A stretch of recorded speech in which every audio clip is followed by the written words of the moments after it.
వృశ్చిక రాశి వారు చంద్రుడు బలహీనం కారణం చేత వారికి ఎప్పుడు ఈ భగవంతుడు నన్ను ఎప్పుడు బాధ పెడుతూ ఉంటారు. ఇలా పెద్ద పెద్ద మాటలు మాట్లాడుతుంటారు. చంద్రుడు బాగా లేకపోతే ప్రేమికుల మధ్య సమస్యలు, భార్యాభర్తల మధ్య సమస్యలు, ఇలాంటి బాధలన్నీ మనకు ఈ చంద్రుడు బలహీనమైనటువంటి వారికి కనిపిస్తుంది. పరిహారం ఎదుటివాడి యొక్క సమస్య తీవ్రతను తగ్గిస్తుంది.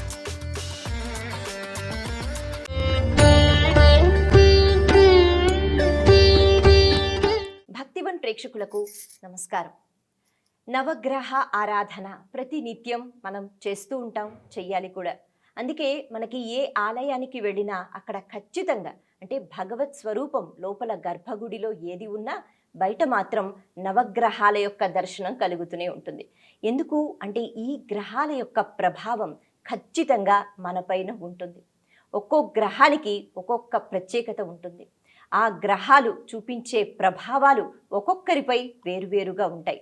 మరి ఇలా ఈ గ్రహాలు అవి అసలు ఎటువంటి ప్రభావాన్ని ఇస్తూ ఉంటాయి, ఒక్కొక్క గ్రహానికి ఎటువంటి ప్రత్యేకత ఉంటుంది, వీటి గురించి మనం తెలుసుకోవాలి అంటే మనతో ఉన్నారు జ్యోతిష విశారద డాక్టర్ కె వేణుగోపాల్ గారు.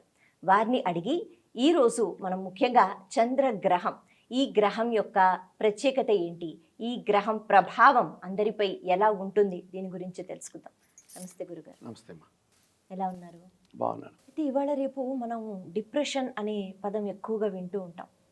ప్రతి ఒక్కరూ కూడా కారణం లేకుండా ప్రతి చిన్నదానికి డిప్రెషన్, అలాగే వాళ్ళు అంటే ఇంకా నేను జీవితంలో ఏం చెయ్యలేను అనేటట్టుగా ఒక ఆలోచనతో. ఇది బహుశా మనకి ఎక్కువగా యువతలో ఇప్పుడు కనిపిస్తోంది. మరి ఇటువంటప్పుడు ఇది కూడా అంటే చంద్రుని యొక్క ఆ ప్రభావం వాళ్ళ జాతకంలో బాగా లేదనా, లేకపోతే వీళ్ళు ఏం చెయ్యాలి అంటే ఇలాంటి భావాలు ఉన్నవాళ్ళు? తప్పనిసరిగా చంద్రుడు బాగాలేకపోతేనే అలా ప్రవర్తిస్తారు. మీకు వృశ్చిక రాశి ఒకటి ఉంది కదా మనకు జ్యోతిష్ శాస్త్రం. బహుశా మనకు మేషం నుంచి తీసుకుంటే సహజ బచక్రంలో రాశిచక్రంలో 8వ రాశి, దానికి అధిపతి కూడా కుజుడే. మేషరాశికి ఎట్లాగో అధిపతి, అలాగే వృశ్చిక రాశి కూడా అధిపతి. కానీ వృశ్చిక రాశిలో రాశి అనే పదం ఎందుకు వాడతాం? చంద్రుడు ఎక్కడుంటే అది రాశి. సో వృశ్చిక రాశిలో చంద్రుడు ఉంటాడు, అక్కడ చంద్రుడు బలహీనపడతాడు. అదే వృషభ రాశిలో ఉంటే ఆయన ఉచ్చస్థానం, వృశ్చిక రాశిలో నీచబడతాడు. ఈ వృశ్చిక రాశి వాళ్ళు ఎక్కువ శాతం 90% ప్రజలు బిహేవియర్ ఎలా ఉంటుందంటే, ఎందుకంటే కర్కాటక రాశికి ఆయన అధిపతి వృశ్చిక రాశిలో నీచబడ్డాడు. ఈ కర్కాటక రాశి నుంచి వృశ్చిక రాశికి మనం కౌంట్ చేసుకుంటే బహుశా 5వ భావం, ఆ 5వ భావం బలహీనపడ్డది. 5వ భావం అంటే పంచమ స్థానం.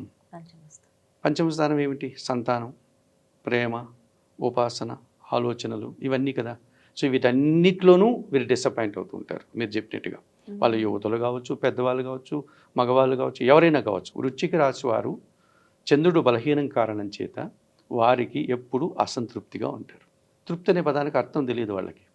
ఎప్పుడూ పాపం బాధపడుతూ ఉంటారు. నన్నే అన్నారు, అది నన్ను ఎవరినన్నా అన్నానండి, నన్ను ఉద్దేశించి అన్నారు, నన్ను బాధ పెట్టారు, నాకు ఎప్పుడు ఇలాగే బాధలు జరుగుతూ ఉంటాయి, ఈ భగవంతుడు నన్ను ఎప్పుడూ బాధ పెడుతూ ఉంటారు. ఇలా పెద్ద పెద్ద మాటలు మాట్లాడుతుంటారు.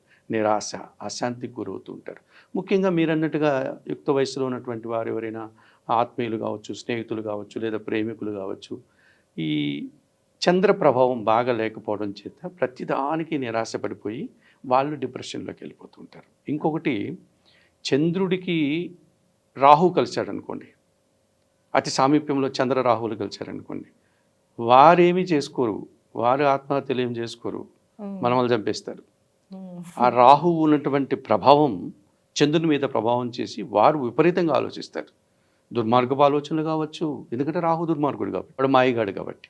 వాటితో కలిసినప్పుడు రకరకాల మోసపూరితమైనటువంటి ఆలోచనలు, కుళ్ళు, కుతంత్రాలు, ఇంకా పనికిరారు వాళ్ళు వేసే పన్నాగాలు, పథకాలు, ఇటువంటి వాళ్ళు మనం చూస్తూ ఉంటాం. ఆడవాళ్ళు ఉంటారు, మగవాళ్ళు ఉంటారు, దేశంలోనూ కనపడతారు, రాజకీయాల్లో, మన కుటుంబంలో కూడా కనిపిస్తూ ఉంటారు. ఇటువంటి ప్రభావం వారు ఎదుటి వారిని ఎలా బాధ పెట్టాలో అలా బాధ పెడుతూ ఉంటారు, ఎలా వారిని హింస పెట్టాలో అలా హింస పెడుతుంటారు. అదే చంద్రుడు కేతువుతో కలిశాడు అనుకోండి, ఈ కేతువు నిరాశపరుడు, వైరాగ్యకారకుడు కదా, వెంటనే వారు బలహీనపడిపోతారు, నిరాశ చెందుతారు, అశాంతికి గురైపోతారు. ఇక నాకేమీ లేదు, నా జీవితం అంతా కూడా అంధకార బంధురమైపోయింది, నేను చాలా కష్టాల్లో ఉండిపోయాను, ఎక్కడో లోపలికి వెళ్ళిపోయాను నేను, ఇలా ఆలోచించుకొని వారికి ఒక రకమైనటువంటి నిరాశ నిస్పృహలు ఎక్కువైపోయి మీరు చెప్పినటువంటి డిప్రెషన్లోకి వెళ్ళిపోవడం, సూసైడ్ టెండెన్సీ రావడం, ఇవన్నీ చేస్తూ ఉంటారు. ఆత్మహత్యలు చేసుకునే ప్రయత్నాలు చేయడం, నిరంతరం ఏడుస్తూ కూర్చోవడం, వాళ్ళు ఏడడం కాక చుట్టుపక్కల వాళ్ళందరినీ ఏడిపించడం, ఇలాంటి బాధలన్నీ మనకు ఈ చంద్రుడు బలహీనమైనటువంటి వారికి కనిపిస్తుంది. మరి రాహుగ్రస్త చంద్రగ్రహణం వస్తే మనం ముందు చెప్పుకున్నట్టుగా దురాలోచనలు, రకరకాల ఎత్తులు పై ఎత్తులు వేస్తూ ఉంటారు. కేతుగ్రస్త చంద్రగ్రహణం వస్తే డిప్రెషన్కి వెళ్ళిపోతారు, నిరాశకి వెళ్ళిపోతారు.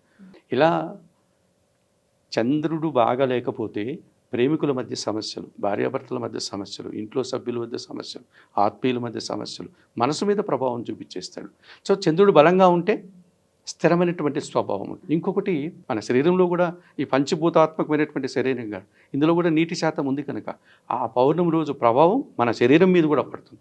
అందుకే చంద్రుడు బలహీనంగా ఉంటే బాధపడుతూనే ఉంటారు, చంద్రుడు బలంగా ఉంటే స్థిరంగా ఉంటారు, ఆనందంగా ఉంటారు, ఆ వెన్నెలను ఆస్వాదిస్తారు. దానికి సంబంధించినటువంటి ఆ రోజు సంగీతం వినడమో, లేదా చక్కగా ఏదైనా లలిత సహస్రనామాలు చదువుకోవడమో, చంద్రశేఖరాష్టకం చదువుకోవడమో, ఇలాంటి ప్రయత్నాలు చేస్తూ ఉంటాం.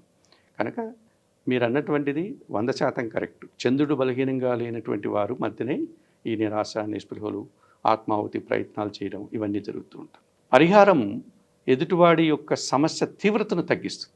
లలితా సహస్రనామ అని చక్కగా నేర్చుకోమని చెప్తాం. అందరూ నేర్చుకోలేరు అనుకున్నాను, వినండి. అలాగే చంద్రశేఖర అష్టకం ఉంటుంది. పరమశివుడి నెత్తిన చంద్రుడు అలంకారంగా ఉన్నాడు కదా, అది చదవండి. చాలా చిన్నది, అది నేర్చుకోవచ్చు, అది చదవచ్చు, వినచ్చు.